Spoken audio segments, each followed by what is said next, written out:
Price action trading పై అశోక్ దేవనం ప్రియ conduct చేసే webinar కోసం ఈ నెంబర్ కి కాల్ చేయండి. నమస్తే, వెల్కమ్ టు సుమన్ టీవీ. నేను విష్ణు. ప్రస్తుతంతో పాటు ప్రముఖ స్టాక్ మార్కెట్ అనలిస్ట్ రామచంద్రమూర్తి గారు ఉన్నారు. వారితో మాట్లాడదాం. సార్ నమస్తే. సార్ రామచంద్రమూర్తి గారు. నమస్తే విష్ణు గారు. సార్ రామచంద్రమూర్తి గారు, మనందరికీ బాగా సుపరిచితమైన, అందరికీ తెలిసిన ఒక పెద్ద కంపెనీ త్వరలో మన ఇండియన్ స్టాక్ మార్కెట్లోకి ఐపీఓగా అడుగు పెట్టబోతోందని మనకి ప్రముఖంగా వార్తలు వినిపిస్తున్నాయి. మేబీ మీరు కూడా చదివే ఉంటారు. ఏంటి అసలు ఆ కంపెనీ ఏంటి, కంపెనీ వివరాలు ఏంటి, సెబీకి కూడా పత్రాలు పెట్టినట్టుగా కూడా మనం వార్తలు వింటున్నాం. ఏంటి సార్ అసలు? ఇది మనకి తెలిసిన కంపెనీ సార్, హుండాయ్ కంపెనీ ఐపీఓకి వస్తుంది అన్నారు. అంతకు ముందు ఏంటంటే ఇండియాలోనే నెంబర్ 1 ఐపీఓ ఎల్ఐసి ఉంది, 21,000 crores. ఇప్పుడు దాన్ని బీట్ చేసి ఇప్పుడు 25,000 కోట్ల సమీకరణాన్ని ఈ హుండాయ్ మోటార్స్ తీసుకొస్తుంది. అంటే దాదాపు ఆటోమొబైల్ సెక్టార్లో 20 సంవత్సరాల తర్వాత ఇంకొక కంపెనీ, ఫారెన్ కంపెనీ రావటం అనేది ఇదే. అంతకుముందు మారుతి సుజుకి ఐపీఓకి వచ్చింది 20 years బ్యాక్. ఇప్పుడు ఆ తర్వాత ఇది వస్తుంది. బేసిక్గా మనం హుండైని చూస్తే ఏంటంటే హుండై మోడల్స్ అన్నీ దాదాపు 13 మోడల్స్ ఇండియాలో విక్రయిస్తున్నారు. అలాగే ఎవ్రీ ఇయర్ చూసుకుంటే యావరేజ్గా 7 to 10% గ్రోత్ ఇస్తుంది. అయితే పీపుల్ అందరూ కూడా హుండై మోడల్స్ని యాక్సెప్ట్ చేశారు. చాలా మంచి మోడల్స్.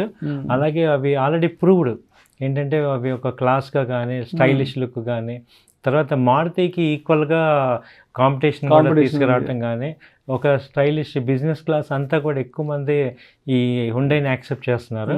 అలాగే ఇప్పుడు ఏమైందంటే ఎందుకు ఇంత సడన్గా ఐపీఓగా రావటానికి వెనకాల మూల కారణం ఏంటి అంటే ఈ యొక్క టెస్లా కార్లు వస్తున్నాయి ఇండియా మోడల్స్కి. అలాగే టెస్లా ఏంటంటే ఇది మనకి ఈవీ కంపెనీ, ఎలక్ట్రానిక్ వెహికల్స్. అది తట్టుకోవడానికి ఇప్పుడు 25,000 కోట్ల అంత డబ్బు కావాలి. ఎందుకంటే సమీకరణ కోసం వెయిట్ చేస్తున్నారు. ఎందుకంటే వీళ్ళు కూడా ఆల్రెడీ ఇప్పుడు నెక్స్ట్ 2-3 yearsలో మేజర్ కంపెనీలన్నీ కూడా ఎలక్ట్రానిక్ వెహికల్స్ అవ్వాల్సిన అవసరం ఉంది.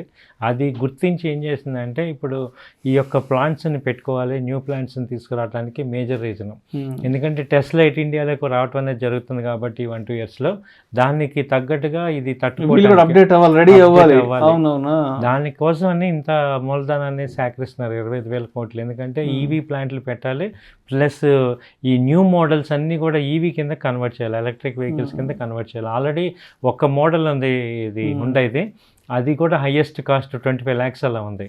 అలాంటి పద్ధతి నుంచి ఇప్పుడు మనకి టాటా మోటార్స్ 10 lakhs 7 lakhsలోనే ఎలక్ట్రిక్ వెహికల్స్ ఇస్తున్నారు. కాబట్టి ఈవెన్ గవర్నమెంట్ కూడా ఎక్కువగా ఇండైరెక్ట్గా ఫోర్స్ చేస్తున్నాయి ఈ ఆటోమొబైల్స్ని ఈవీకి కన్వర్ట్ అవ్వాలని. కాబట్టి ఏంటంటే ఇవన్నిటిని దృష్టిలో పెట్టుకొని హుండై కంపెనీ ఆఫర్ ఇస్తుంది. ఇది నిజంగా ఏంటంటే మనం రీటైల్ క్లయింట్స్ అందరికీ కూడా ఇది ఒక మంచి అవకాశం అని చెప్పచ్చు. ఎందుకంటే ఇప్పుడు దీనిలో అడ్వాంటేజ్ ఏంటంటే ఇది ఇండియన్స్ అందరూ కూడా ఇప్పుడు కార్స్ అనేవి ఇక్కడ గ్రోయింగ్ ఇండస్ట్రీ కాబట్టి ఎలక్ట్రిక్ మోడల్స్ వస్తాయి. కాబట్టి మీరు ఎవరైనా కానీ ఫ్రీ అమౌంట్ ఏదైనా ఉంటే ఒక ఇన్వెస్ట్మెంట్ కింద ఇది ఒక ట్రై చేయొచ్చు మన ఇన్వెస్టర్స్ అందరికీ కూడా ఒక ఆల్టర్నేట్గా. అది ఇదైతే మంచి పరిణామమే. ఎందుకంటే దక్షిణ కొరియా అనేది ఆల్రెడీ హుండై అనేది ఆల్రెడీ ప్రూవ్డ్ అనమాట, ఒక రకంగా క్లాస్ కంపెనీస్. సో వాటిలో ఐపీఓ రావటం, ఇండియాలో ఎస్టాబ్లిష్ అవ్వటం అనేది మంచి పరిణామం ఇది. సో అయితే ఇప్పుడు రామచంద్రమూర్తి గారు, ఇప్పుడు ఒక చిన్న కంపెనీ కానివ్వండి, ఒక పెద్ద కంపెనీ కానివ్వండి, ఐపీఓకి రాబోతోంది, సరే ఎంతో కొంత ఇన్వెస్ట్ చేద్దాం అని ఒక ఆలోచన వచ్చినప్పుడు ఆ కంపెనీకి సంబంధించి కనీసం అంటే ఎటువంటి బేసిక్ విషయాల గురించి మనం అవగాహన తెచ్చుకోవాలంటారు? ఎటువంటి బేసిక్ విషయాల మీద మనం కొంత పరిజ్ఞానం పెంచుకోవాలంటారు? ఇది చాలా ఇంపార్టెంట్ క్వశ్చన్ సార్. ఈ ఐపీఓ కాదు, ఏ ఐపీఓ అయినా ఎవరైనా ఇన్వెస్ట్ చేసే ముందు మీరు అడిగినట్టు ఈ క్వశ్చన్ ఒక్కసారి మీరు గమనించండి. నేను చెప్పే విషయాలు ముందు వాళ్ళ బ్యాలెన్స్ షీట్ చూడండి. లాస్ట్ 3 years బ్యాలెన్స్ షీట్లో ప్రాఫిట్ ఉంటే, నెట్ ప్రాఫిట్ కనుక ప్రాఫిట్ ఉంటే it is a positive company. అలాగే రెండో పాయింట్ ఏంటంటే వాళ్ళు ఆ డబ్బుని ఏం చేస్తారు అనే విషయాన్ని దేనికి ఉపయోగిస్తున్నారు, డెట్స్ తీర్చుకోవటానికా లేకపోతే ఎక్స్పాన్షన్ జెన్యున్గా ఏం చేద్దాం అనుకుంటున్నారు, ఇంత డబ్బుని ఏం చేస్తున్నారు అనేది కూడా వాళ్ళు ప్రాస్పెక్ట్స్లో వాళ్ళు చెప్తారు. అదొక్కసారి చదవండి.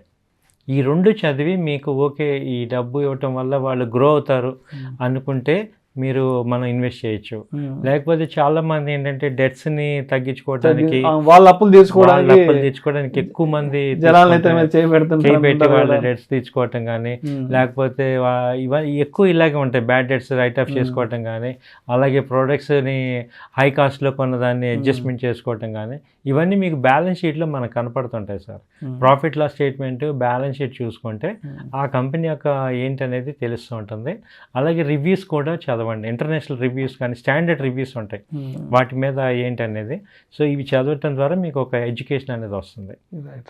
అండ్ అదేవిధంగా ఒక కంపెనీ ఐపీఓకి రాబోతుంది అన్నప్పుడే కొనేసుకోవాలా, లేదంటే ఒక 2-3 months వెయిట్ చేసి సిచ్యువేషన్ని కొంత మనం పరిజ్ఞానాన్ని అర్థం చేసుకుని సెకండరీ మార్కెట్లో కొనుక్కోవడం బెటర్ అంటారా?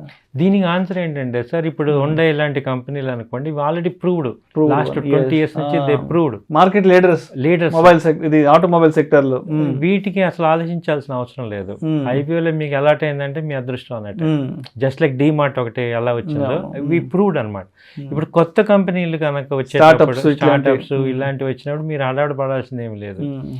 మీరు అన్నట్టు 2-3 నెలలు వెయిట్ చేసినా కూడా మనం చూసుకోవచ్చు. ఎందుకంటే ఒకసారి లిస్టింగ్ అయినప్పుడు ఈ బ్యాకప్, ఈ ప్రైవేట్ ఈక్విటీ వీళ్ళందరూ, ఇప్పుడు నైకా ఉంది, ఐపీఓ రేట్కి ఇప్పటికీ చూసుకుంటే ఎక్కడ అసలు సంబంధమే లేదు. అలాంటి కంపెనీలు దాదాపు 20-30 ఉన్నాయి. కాబట్టి మనం ఇప్పుడు తొందరగా ఇప్పుడు మనం అలాంటి కంపెనీలు కనుక మన ఐపీఓలో కొనాలి హర్రీగా అంటే పప్పులో కాలేసినట్టే. కాబట్టి ఏంటంటే ఇప్పుడు ఆల్రెడీ ప్రూవ్డ్ కంపెనీస్ కాకుండా ఈ మిడ్ క్యాప్, ఇప్పుడు ఈ రీసెంట్గా వచ్చే కంపెనీస్ ఏమైనా కానీ మీరు పార్షియల్ అమౌంట్ ఇన్వెస్ట్ చేయండి. మార్కెట్లో వచ్చాక ఒక 2-3 నెలల తర్వాత వాటి యొక్క ప్రూవ్ అయ్యాక తీసుకోవటం కూడా మంచి అంటే రాలేనంత మాత్రం నేను టెన్షన్ పడాల్సిన ఏం లేదు. వాటి యొక్క వాటి పర్ఫార్మెన్స్ అనేది ప్రూవ్ అవుతుంది. సో ఈ మేజర్గా ఏంటంటే మనం చూడాల్సిందే అసలు వాళ్ళు ఆ డబ్బుని ఏం చేస్తారు అనేది కరెక్ట్గా ఉంటే, మనం లాస్ట్ 3 years కనుక వాళ్ళు ప్రాఫిట్స్ కనుక కరెక్ట్గా ఉంటే, నెట్ ప్రాఫిట్స్ ఉంటే వాళ్ళు ప్రూవ్డ్ కంపెనీ అన్నట్టు. సో కాబట్టి మనం అలాంటివి ముందు చూసుకోవాలి. Thank you sir. Thank you అండి. ప్రైస్ యాక్షన్ ట్రేడింగ్ పై అశోక్ దేవనం ప్రియ కండక్ట్ చేసే వెబినార్ కోసం ఈ నెంబర్ కి కాల్ చేయండి. సుమన్ టీవీలో మీ పర్సనల్ అండ్ బిజినెస్ ప్రమోషన్స్ కోసం కింది నెంబర్ కి కాంటాక్ట్ చేయండి.